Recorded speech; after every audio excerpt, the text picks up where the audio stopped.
Viewers, আবারও চলে এসেছি আমাদের এক্সেল টিউটোরিয়ালের দ্বিতীয় পর্বে। প্রথম পর্বে আমরা দেখেছিলাম মাইক্রোসফট এক্সেলের টুল সম্পর্কে একটু ধারণা নিয়েছিলাম। তো এখন আমরা এই পার্টে দেখব কিভাবে মাইক্রোসফট এক্সেলে ডাটা এন্ট্রি দেওয়া যায় এবং ডাটা এন্ট্রি দেওয়ার পর সেই ডাটা কিভাবে এডিট করতে হয়, আবার প্রয়োজন হলে আবার নতুন করে ডাটা এন্ট্রি দিতে হয়। তো ভিউয়ার্স, আমি বলে রাখি যে মাইক্রোসফট এক্সেল দিয়ে সব ধরনের কাজ করা যায়। মোটামুটি হিসাবের ক্ষেত্রে মাইক্রোসফট এক্সেল ব্যবহৃত হয়।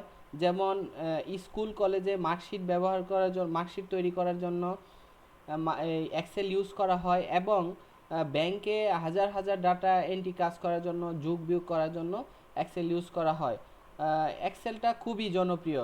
তো ভিউয়ার্স, আমি আজকে আপনাদেরকে দেখাবো কিভাবে এক্সেল ফাইলে ডাটা এন্ট্রি দিতে হয়। তো আমি একটা সিম্পল মানে অল্প সময়ের মধ্যে দেখাবো কতগুলো ডাটা আমার আমার নিজে থেকে তৈরি করব। সাপোজ আমরা তৈরি করব একটা স্টুডেন্টের একটা মার্কশিট, অর্থাৎ সে একটা পরীক্ষায় কত নাম্বার পেল। তো মার্কশিট যদি বানাতে চাই, তাহলে আমি প্রথমে একটা গ্যাপ রাখলাম, অথবা এই শুরুতেই আমি আমার এই যে সেলটা অ্যাক্টিভ করলাম, এই সেলের নাম হচ্ছে A1। একটা স্টুডেন্টের যদি স্কুলের মার্কশিট হয়, তো আমি এখানে স্কুলের নাম দিতে পারি। প্রথমে দিলাম একটা স্কুলের নাম।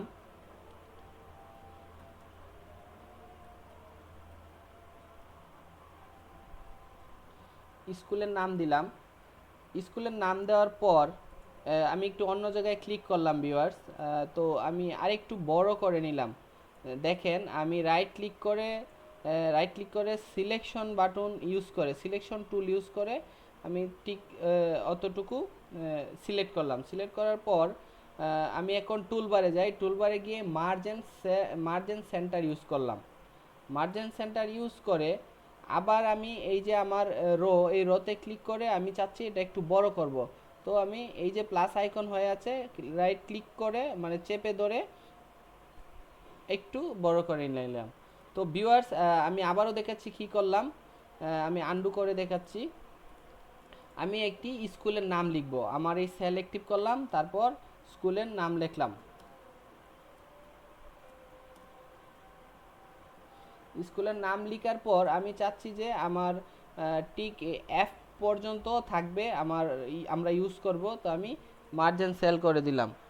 মার্জিন সেল সেন্টার করে দেওয়ার পর আমার যে টেক্সটটা এটা মিডলে চলে আসছে, এবং আমি চাচ্ছি যে আমার এই যে রোটা, আমি একটু জুম করে নেই ভিউয়ার্স, একটু জুম করে নিলাম। এই যে আমার রোটা, এই রোটা একটু ছোটো মনে হচ্ছে, তো আমি একটু বড় করব। তাহলে ক্লিক করবেন এই যে রোতে ক্লিক করে একটু টান দিয়ে বড় করে নেবেন, বা আরেকটু বড় করে নিলাম। এখন আমার যে টেক্সট, এই টেক্সটগুলো নিচে চলে আসছে, আমি এখন এটা চাচ্ছি যে একটু উপরে চলে যাক। তাহলে ঠিক এখানে ক্লিক করে এই যে ফিল্টারিং আছে, অ্যালাইনমেন্ট আছে, অ্যালাইনমেন্ট আমি একটু উপরে দিয়ে দিলাম। তো ভিউয়ার্স, আমি এখানে স্কুলের নাম লিখলাম। আমি এখন চাচ্ছি যে স্কুলের নামের নিচে আমি লিখবো যে ফাইনাল রেজাল্ট। তো তাহলে কিভাবে লিখব? আমি এখানে ক্লিক করে ডাবল ক্লিক করব। ডাবল ক্লিক করার পর এখন আমাকে নিচে যেতে হবে। তাহলে কিবোর্ডের অল্টার ইউজ করবেন, alter plus enter, alter plus enter use করে আমরা লিখব ফাইনাল রেজাল্ট। ফাইনাল রেজাল্ট লিখলাম। এখন যদি আপনি চান যে আরেকটু নিচে নেবেন, তাহলে ঠিক ওইভাবে অল্টার এন্টার ইউজ করতে হবে। তাহলে আমার লেখা শেষ, আমি লিখলাম। আর সব সময় ভিউয়ার্স, আপনারা যতটুকু নিয়ে কাজ করবেন বর্ডার দিয়ে রাখবেন। সিলেক্ট করে এই যে বর্ডার ফন্টে গিয়ে অল বর্ডার দিয়ে রাখবেন। অল বর্ডার দিয়ে রাখলে এটা ভিউটা ভালো হবে, অর্থাৎ প্রিন্টে আসবে, আদারওয়াইজ কিন্তু সব সাদা আসবে। তো ভিউয়ার্স, আমি স্কুলের নাম লিখলাম, অর্থাৎ হেডিং দিলাম। তারপর এখন আমরা সিরিয়াল দিতে পারি।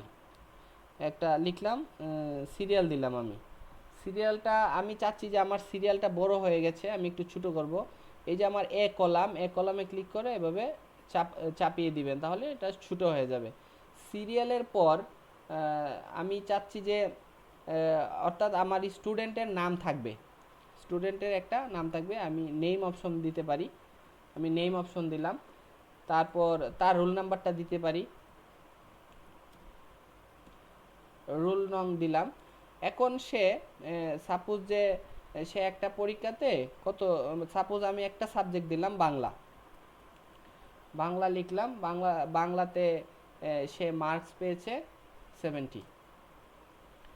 তো 70 দেওয়ার পর আমার এই সেলটি লাগতেছে না, তাহলে আমি এখন কি করব, যেহেতু লাগে না, ভিউয়ার্স একটু লক্ষ্য করেন যে আমরা আমাদের কাজ করার সময় ভুল হতে পারে, হিসাবে ঝামেলা হতে পারে, তো সেটা কিভাবে কারেকশন করব।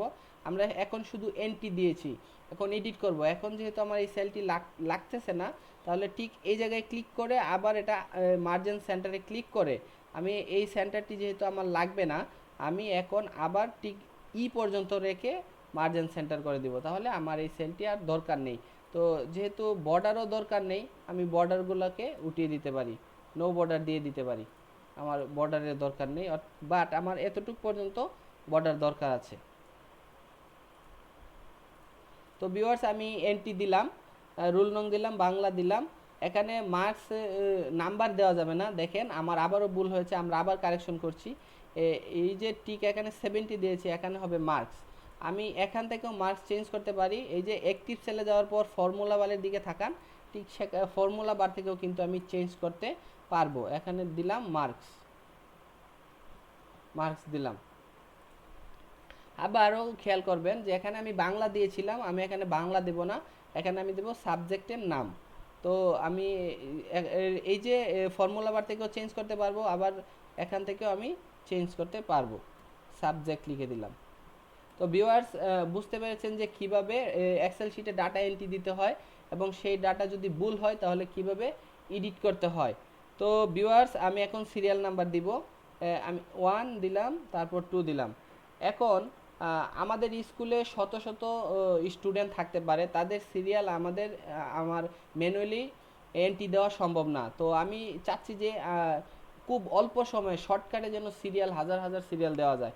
তো শর্টকাটে সিরিয়াল নাম্বার দেওয়ার জন্য আপনারা সব সময় 1 এবং 2 সিলেক্ট করবেন। শুধু 1 যদি সিলেক্ট করে কপি করেন তাহলে কপি হয়ে যাবে, শুধু 1 হবে। তো আমি চাচ্ছি যে 1 2 হবে।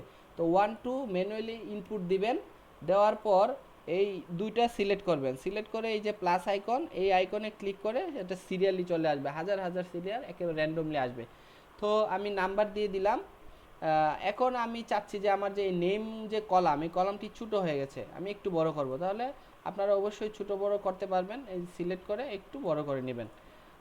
তাহলে ভিউয়ার্স এখন আমার এই যে সিরিয়াল, এই সিরিয়ালটা ডান পাশে চলে এসছে, আমি চাচ্ছি যে এটা মিডলে থাকবে, আবারও অ্যালাইনমেন্টে গিয়ে মিডল ক্লিক করে দেব। তো আমি সবকটাই মিডলে রাখতে পারি, আপনারা এই যে মিডলে আছে, মিডলে রাখলাম। এখন আমি চাচ্ছি যে আমার যে এই হেডিংটা বোল্ড হবে। আপনারা আগে আমি দেখিয়েছিলাম কীভাবে বোল্ড করতে হয়, বিতে ক্লিক করব অথবা আমার কুইক টুলসের বিতে বোল্ড করে দেব। তো ভিউয়ার্স আমি এখন আরও কয়েকটা এন্ট্রি দেই, নাম দিচ্ছি, কয়েকটা নাম দিলাম।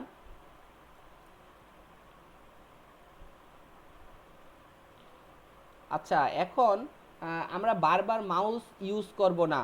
আমি একটা নাম এন্ট্রি দেওয়ার পর আমি চাচ্ছি যে রুল নাম্বারে যাব। আমি যদি রুল নাম্বারে যেতে চাই তাহলে কিবোর্ড থেকে ট্যাবে ক্লিক করবেন।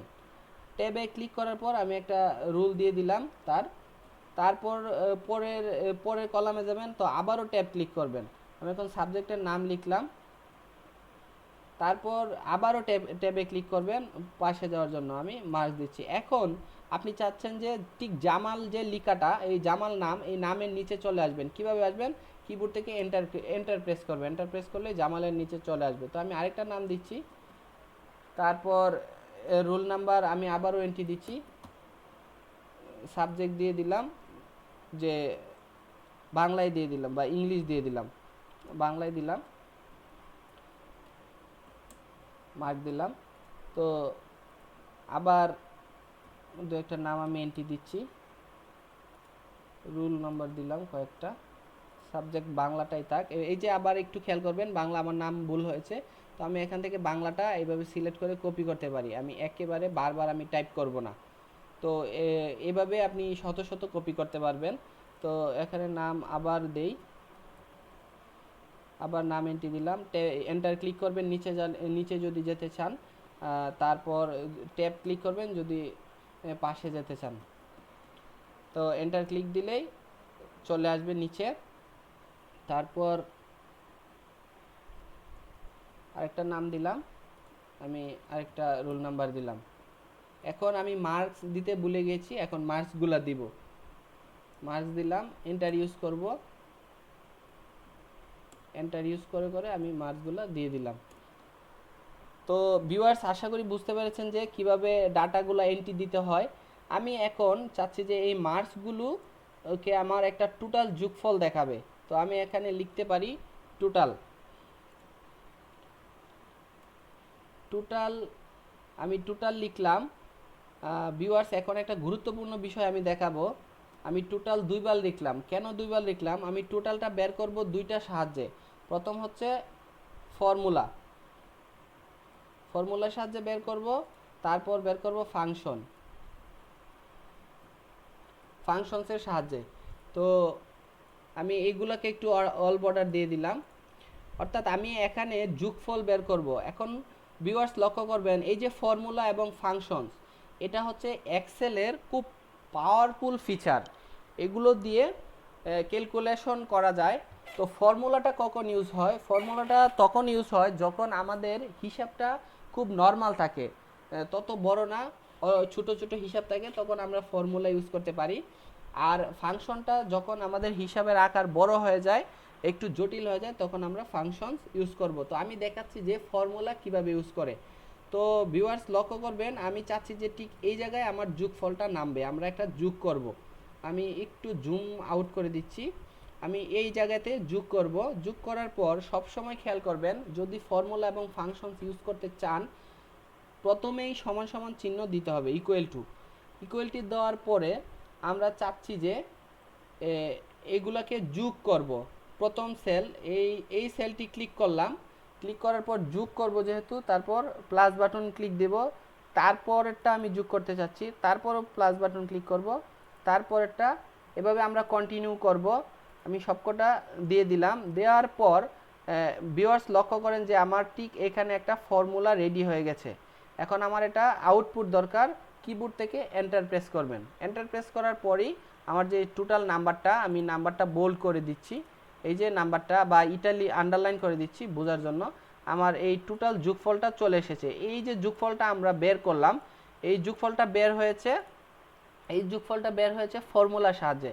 এখন আমরা ফাংশনসটা দেখাবো। আমি ফাংশন তখন ইউজ করতে হয়, আমি বলেছি যে যখন শত শত ডাটা এন্ট্রি থাকে। যেমন এই ফাইলটি দেখেন, এখানে হাজার হাজার বা শত শত ডাটা, আমরা এগুলার যোগফল যদি বের করতে চাই তখন আমরা ফাংশনস ইউজ করব।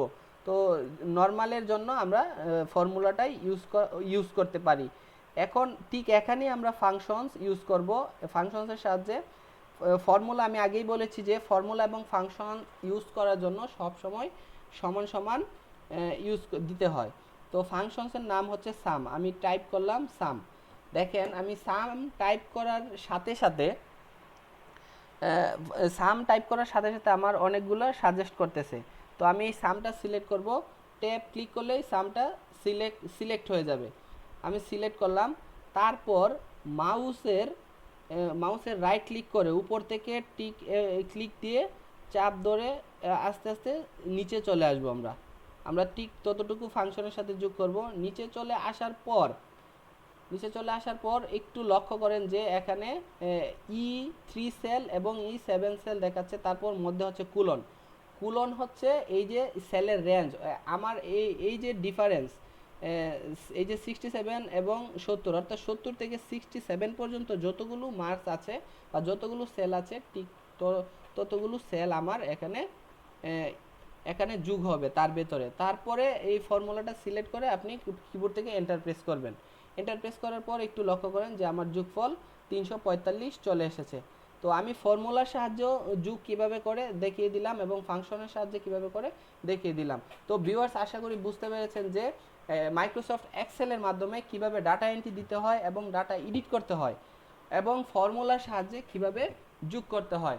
এখন লাস্ট একটি ইম্পর্টেন্ট বিষয় দেখাচ্ছি যে আপনি ভুলে গেছেন যে কামালের নিচে আরেকজন স্টুডেন্ট বাকি আছে, আপনি আরেকটা স্টুডেন্টের নাম এন্ট্রি দিতে চাচ্ছেন, তাহলে কিভাবে এন্ট্রি দিবেন? এগুলো তো ডিলিট করা যাবে না। তারপর যদি এন্ট্রি দিতে চান, কামালের নিচে একটা সেল অ্যাড করবেন। তো কামালের নিচে ক্লিক করে রাইট ক্লিক করে ইনসার্ট করে দিবেন। ইনসার্ট করে এখন নাম্বারটা আপনাকে অ্যাড করতে হবে। এই যে নাম্বারটা, এই নাম্বারটা হবে 3। এখন খেয়াল করেন যে আমার সিরিয়াল নাম্বার দুটো 3 হয়ে গেছে। তো আবারও আমি এটা আগের মতো এইভাবে সিলেক্ট করে আমার নাম্বারগুলো সিলেক্ট করে দিব। এখানে অ্যাড করবেন আরেকজন স্টুডেন্ট এবং তার রোল নাম্বার অ্যাড করবেন। অ্যাড করে দিলাম। সাবজেক্ট বাংলা আছে, আমি বাংলাটা কপি করতে পারি। এখন এখানে যদি আমি তার মার্কস দিয়ে দেই 80, দেখেন আমার এখানে ফাংশন যুগ দেওয়ার সাথে সাথে ফাংশনের যে রেজাল্ট, এই ফাংশনের রেজাল্টটা চেঞ্জ হয়ে গেছে, বাট ফর্মুলার যে রেজাল্ট এটা চেঞ্জ হয় না, কারণ এটা আমার ম্যানুয়ালি করা হয়েছে। তো ফাংশনসটা খুবই কার্যকর, তবে ছোটোখাটো হিসাবের জন্য ফর্মুলা ইউজ করতে হয়, বিশাল হিসাবের জন্য ফাংশনস ইউজ করতে হয়। এখন আপনারা এই যোগফলটা কিভাবে কারেকশন করবেন, ঠিক আগের মতো ফর্মুলাটা দেখাতে হবে। আপনারা এটা ডিলিট করে দিতে পারেন, আমরা আগেই শিখেছি কিভাবে ফর্মুলা দিতে হয়। সমান সমান ক্লিক করব, সমান সমান ক্লিক করার পর এই সেলটা ক্লিক করব, তারপর যোগ দেব, তারপর যোগ, তারপর যোগ, তারপর যোগ, তারপরে যোগ, তারপরে যোগ দেব না, লাস্টেরটা যোগ দিতে হয় না। তো এন্টার ক্লিক করে দেব, এন্টার ক্লিক করে আমার যোগফল হয়ে গেছে। তো ভিউয়ার্স, আশা করি বুঝতে পেরেছেন কিভাবে ডাটা এন্ট্রি করতে হয় এবং ফর্মুলা এবং ফাংশন ইউজ করতে হয়। ভিউয়ার্স, ভিডিওটি দেখার জন্য অসংখ্য ধন্যবাদ।